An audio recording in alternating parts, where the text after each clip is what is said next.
नमस्कार, स्वागत है आपका एनडीटीवी ग्राउंड रिपोर्ट देख रहे हैं आप। मैं हूं आपके साथ ऋतु सिंह और इसकी शुरुआत हम करते हैं। मैं किसान हूं साहब, ये देखिए मेरी मेहनत की उपज। ये हम नहीं, किसान कह रहे हैं, जिन्हें अपनी फसल दिखाकर साबित करना पड़ रहा है कि वो किसान हैं। धान बेचने के लिए अब सिर्फ टोकन नहीं, बल्कि घर घर जाकर सत्यापन होगा।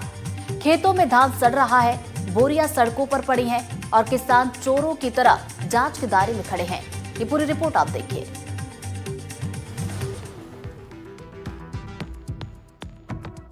ये पॉलीथीन से ढकी धान की बोरियां, घरों के अंदर फैला धान और ये खेतों में फसल की बर्बादी का मंजर।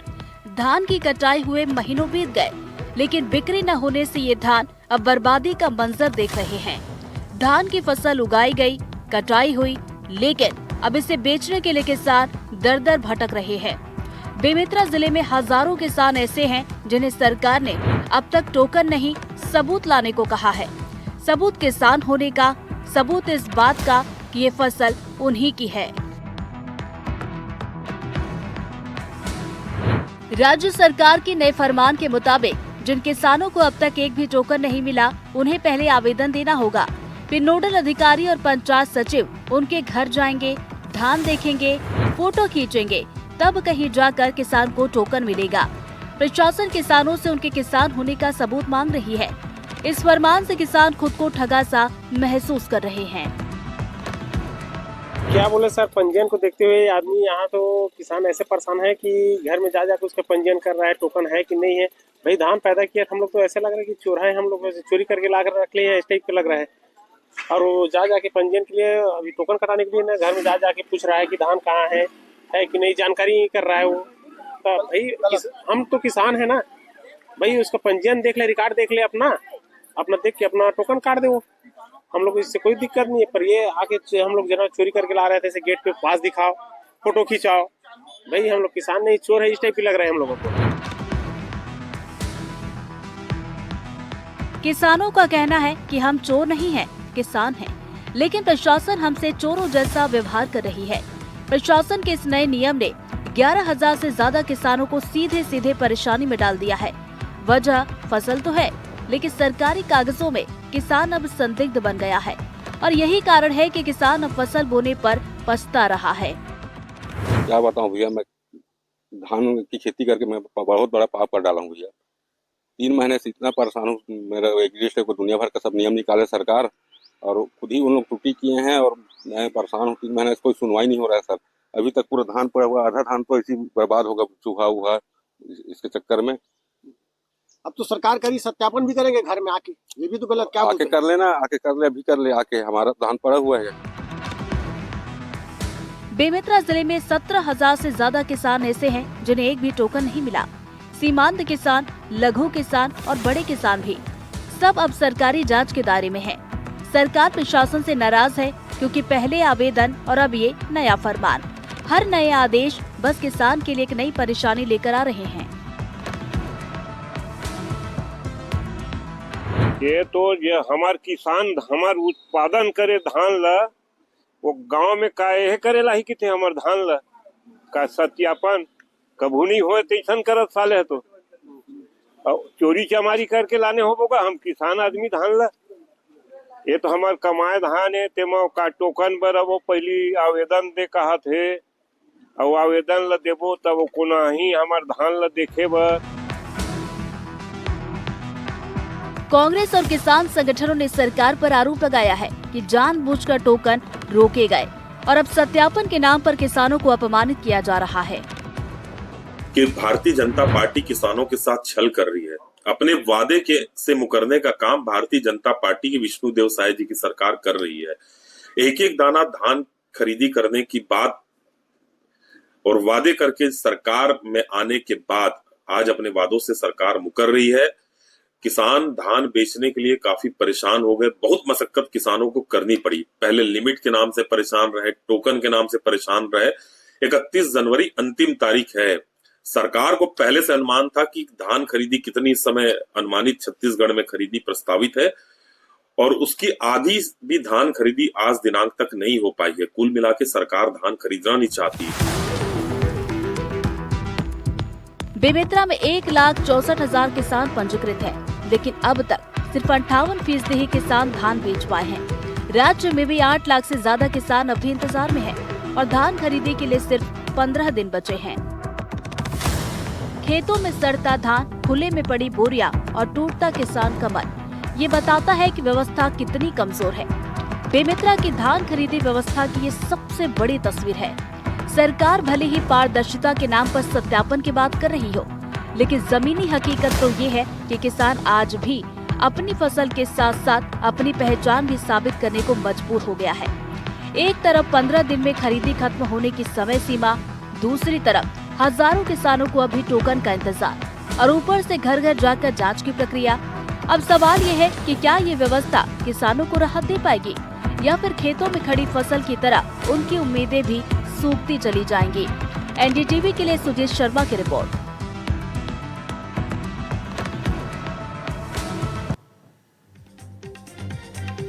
कोरिया के जामतारा धान खरीदी केंद्र में नियमों की धज्जियां उड़ाई जा रही हैं। किसानों से तय मानक से ज्यादा धान भरवाने का आरोप लगाया जा रहा है। किसानों से 41 किलो 200 ग्राम तक का धान भरवाया जा रहा है, जबकि नियम के मुताबिक 40 किलो 700 ग्राम धान भरा जाता है। और हैरानी की बात तो यह है कि किसानों से हमाली का काम भी लिया जा रहा है। बोरी भरने, सील करने और तौल के लिए तैयार करने का काम भी किसान ही कर रहे हैं। हमारे संवाददाता मनोज सिंह ने खरीदी केंद्र का जायजा लिया और किसानों से बातचीत की है।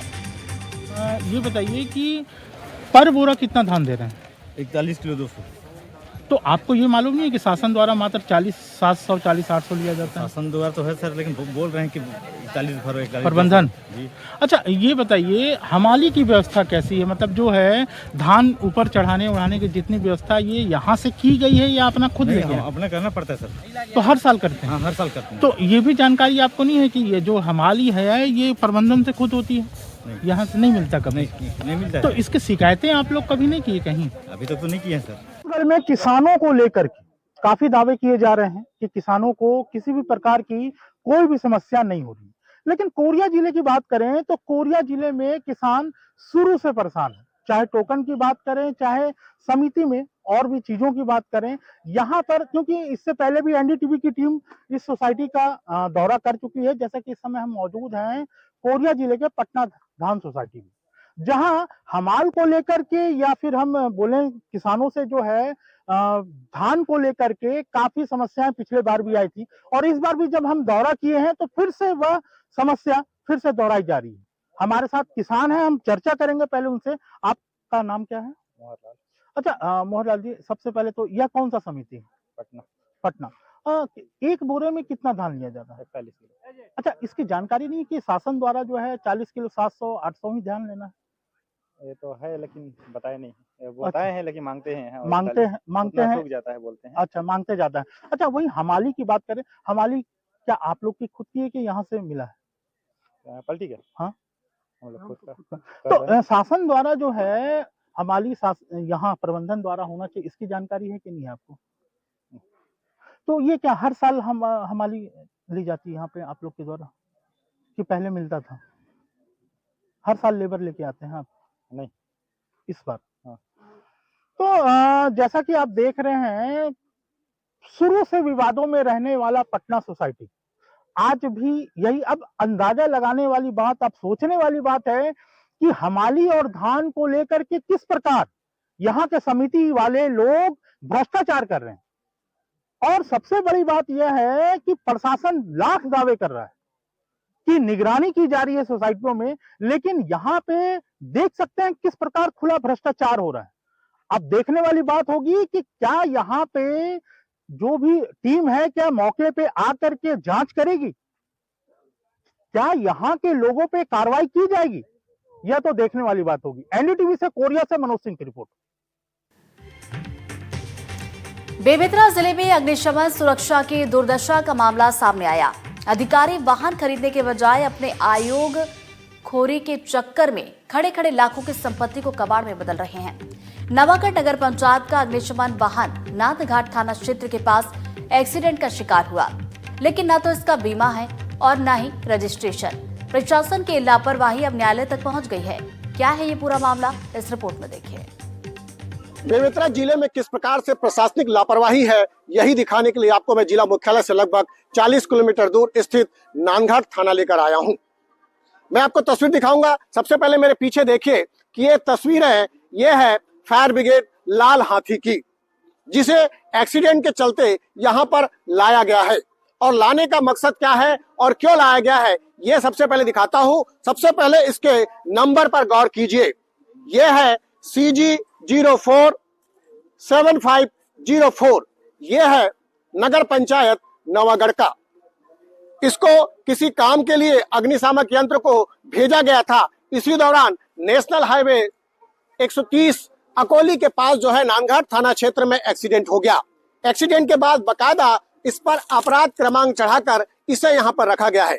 लेकिन प्रशासनिक लापरवाही ये बताता हूँ कि जो नंबर आपने अभी देखा सामने, मैं फिर चाहूंगा कैमरा साथी को दिखाए कि जो नंबर आपने देखा है उस नंबर में इस गाड़ी का पंजीयन ही नहीं है। यानी कितनी बड़ी लापरवाही नगर पंचायत की ओर से की गई है। जब ये एक्सीडेंट हुआ और मामला सामने आया 2022 में, तब पता चला कि एक भी गाड़ियों का ना तो पंजीयन है न ही इसका बीमा है। दूसरी तस्वीर मैं आपको दिखाऊंगा, देखिए, चलिए थोड़ा सा आगे आ जाए कि ये एक्सीडेंट की वजह से ये गाड़ियां जो है वो खड़ी हुई है और 2022 से ये गाड़ी खड़े खड़े कबाड़ में तब्दील हो रहे हैं। इसके देखरेख करने वाला कोई नहीं है। क्यों? क्योंकि अगर ये गाड़ी अगर बन जाती तो ये बेमेतरा जिले के आसपास में अगर किसी प्रकार से कोई अग्नि दुर्घटना हो जाए तो वहां से बुझाने का काम देते। लेकिन इसका ये पूरा सामान जो है अब धीरे धीरे जंग लगने लगा है।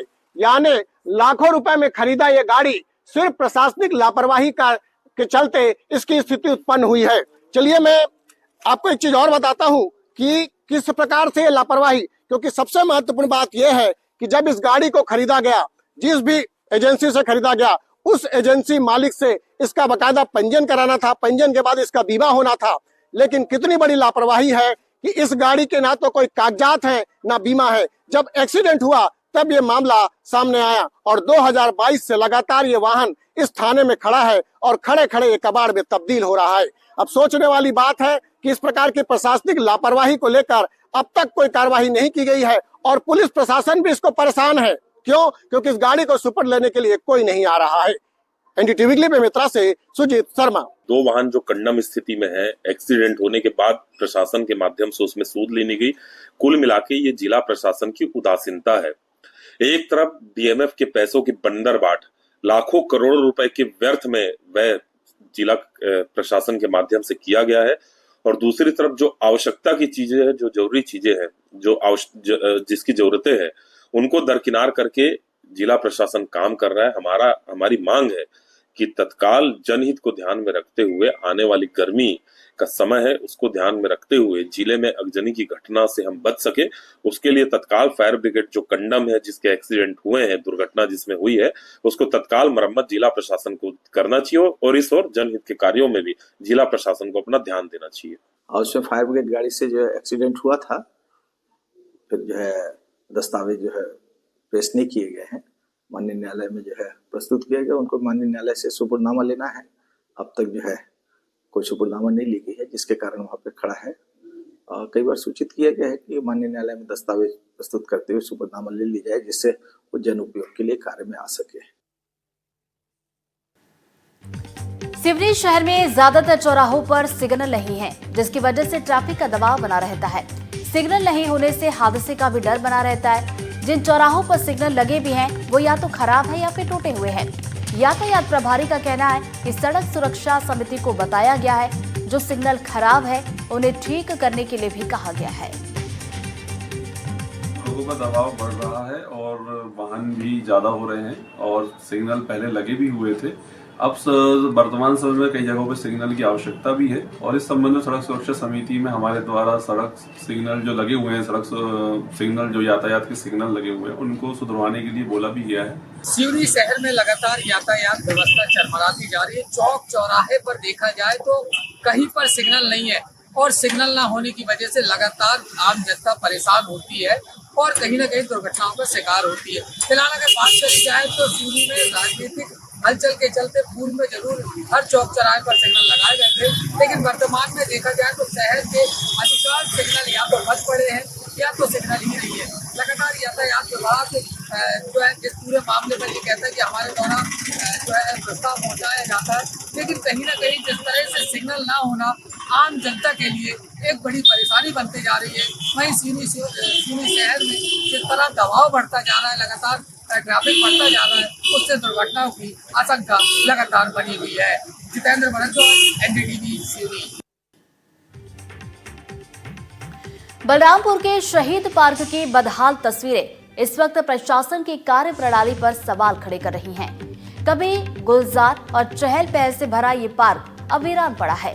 महंगी लाइट और बैठने की व्यवस्थाएं कई महीनों से गायब हैं और लोग अब यहाँ पर आने से कतराने लगे हैं। हालांकि अधिकारियों का कहना है कि तकनीकी स्वीकृति मिल चुकी है और जल्द ही सुधार किया जाएगा। अब देखना यह है कि कब तक शहीद पार्क अपनी पुरानी रौनक में लौटता है। देखिए मौके से ये पूरी खबर। आप मेरे पीछे देख सकते हैं, ये जिले के जो शहीद वीर जवान थे जो लड़ाई के दौरान शहीद हो चुके हैं और पूर्ववर्ती जो कांग्रेस की सरकार थी उनके स्मृति के तौर पर लगभग 40 लाख रुपए खर्च करके ये शहीद पार्क का निर्माण कराया था, लेकिन यह शहीद पार्क विभाग की उदासीनता की वजह से अंधेरे की आगोश में डूबा हुआ है। मैं ऐसा इसलिए कह रहा हूँ क्योंकि अभी हाल ही में कुछ दिन पहले मैं अपने सहयोगी से चाहूँगा कि वो कैमरे से दिखाएंगे। अभी जस्ट सामने अटल परिसर जो का जो निर्माण किया गया है वो भी लाखों रुपए खर्च कर किया गया है और वहाँ जो रोशनी है पूरी तरह से जगमगा रही है। बलरामपुर जिले की जो सड़कें हैं इसमें भी एक मेरे सहयोगी चाहूँगा तो दिखाएं, स्ट्रीट लाइट लगी हुई है, सड़क पूरी तरह से जगमगा रही है। लेकिन ये जो शहीद पार्क है, क्या जो वीर जवान है जिले के जो शहीद हो गए, देश के लिए अपने प्राण न्यौछावर कर दिए, क्या उनके सम्मान में ऐसा होना चाहिए? पार्क में हम बहुत बार आए हैं लेकिन शाम को ज़्यादातर नहीं आते हैं, तो यहाँ का व्यवस्था हमें पता नहीं चलती। लेकिन फिलहाल अभी यहाँ लाइट का व्यवस्था बहुत कम है और यहाँ पानी पीने लायक नहीं है। और यहाँ शहीद पार्क में अव्यवस्थित ही है क्योंकि यहाँ लाइट वाइट नहीं है और यहाँ लेस वगैरह खाते हैं तो पैकेट यही फेंक देते हैं। गंदगी भी है यहाँ और बेंच भी गिरा पड़ा है। राशि के अभाव में ये दिक्कत आई थी, पर अब राशि भी हमारे पास आ गई है। माननीय अध्यक्ष महोदय के द्वारा अनुशंसा कर दी गई है। हमने एस्टीमेट बना लिया है, तकनीकी स्वीकृति ले लिया है और संबंधित ठेकेदार को कार्यदेश भी जारी कर दिया है। छत्तीसगढ़ के गरियाबंद जिले से कैसी कहानी सामने आई है जो आस्था, एकजुटता और विश्वास की ताकत को बखूबी दिखाती है। पांडुका के सिरकट्टी आश्रम में बना भव्य राम मंदिर आज पूरे प्रदेश में चर्चा का विषय है। 22,000 परिवारों ने 9 साल तक पाई जोड़कर इस मंदिर को खड़ा किया। आखिर